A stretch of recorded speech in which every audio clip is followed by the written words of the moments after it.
Yeah, I'm really pleased with the victory. I thought that the first half, and Georgia's played people tough. I mean, they had A&M beat with 4 seconds to go, and the guy knocks in a three-pointer at the buzzer to win. And they were in a one-point game at halftime. I think it might have been the same exact score, although they were down one against Kentucky, at Kentucky in their last game. So I'm really happy we got the win. They're a dangerous team with how they shoot the ball.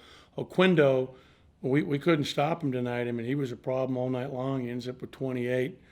I thought we did a good job on Bauman and especially on Bridges. I thought our post defense tonight was very, very good, much improved over the last outing up in Oxford. We did a much better job discouraging the ball in the post, keeping it out of Bridges' hands.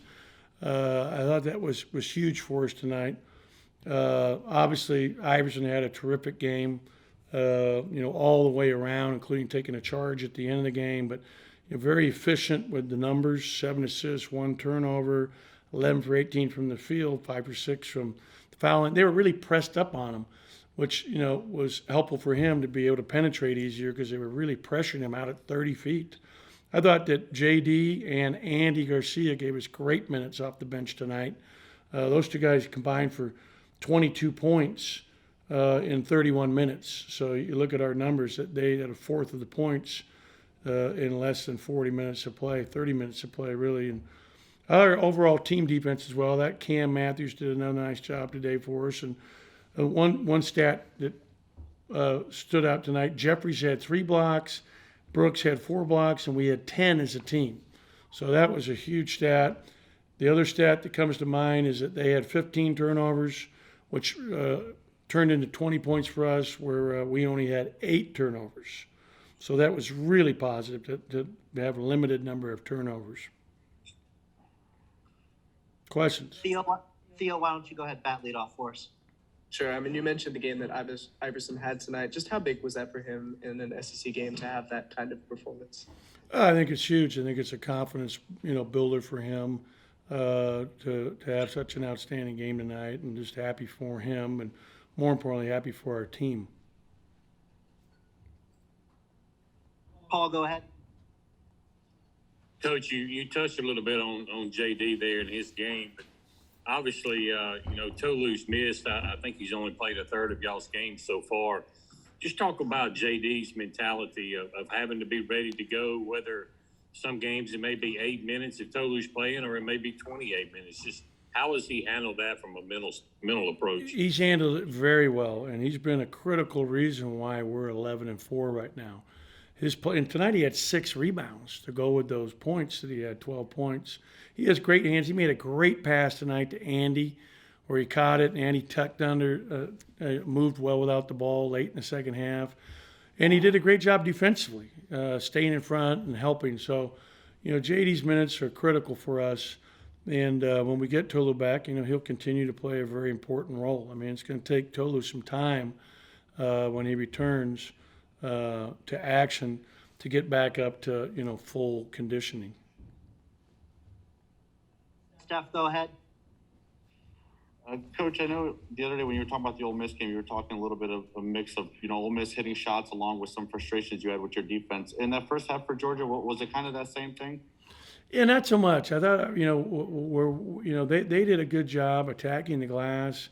They hurt us on the offensive glass throughout the game. We've got to be better there. But I thought we played much harder defensively tonight, and they made some tough shots. You got to give them credit. I mean, like I said, Oquendo had 15 at the half, is what I remember. But we did a better job defending the 3 ball tonight. They were only 6 for 20, although I think 4 of those were in the first half. No, I'm at 3. So they had 3 and 3, but 6 for 20 for the game, which was really important for us. I thought our post defense, as I mentioned in my opening comments, was critical. We allowed the ball to come in way too easy on Saturday in Oxford, where we're much better, fighting and making it harder to even feed the ball to the post, which is something we have to continue to do. And just to follow up on Tulu, are you anticipating having him back on Saturday? I hope so. Andy, go ahead and hop in there for a couple.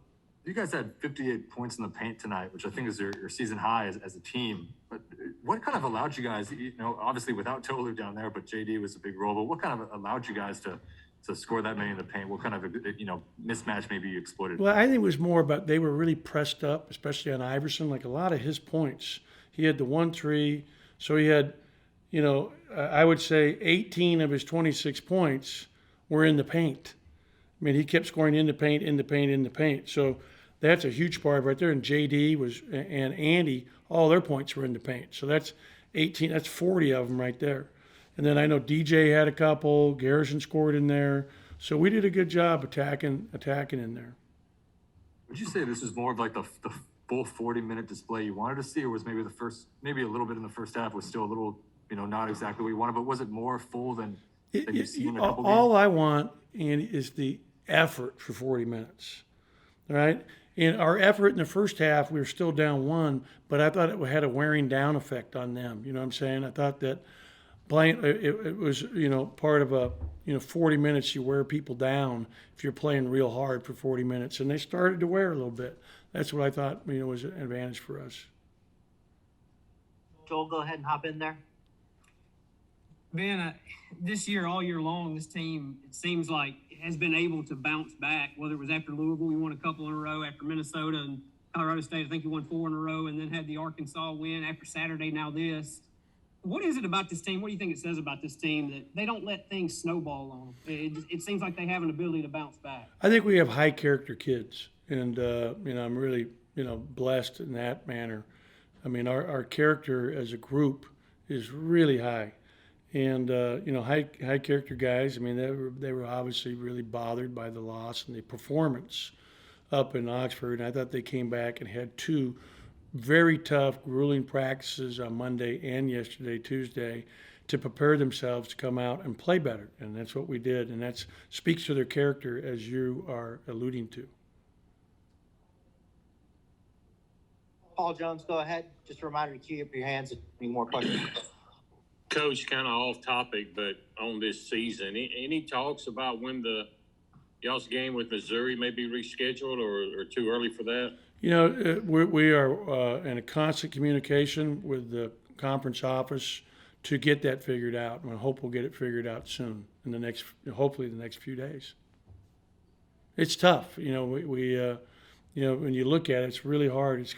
We're gonna be disadvantaged, as will they, any way you look at it, from missing that game. That's why I'm still preaching on our guys being safe and trying to be COVID free. You saw our women's game was canceled tomorrow because of COVID, and it's just everywhere, and we've got to be really, really conscious and safe.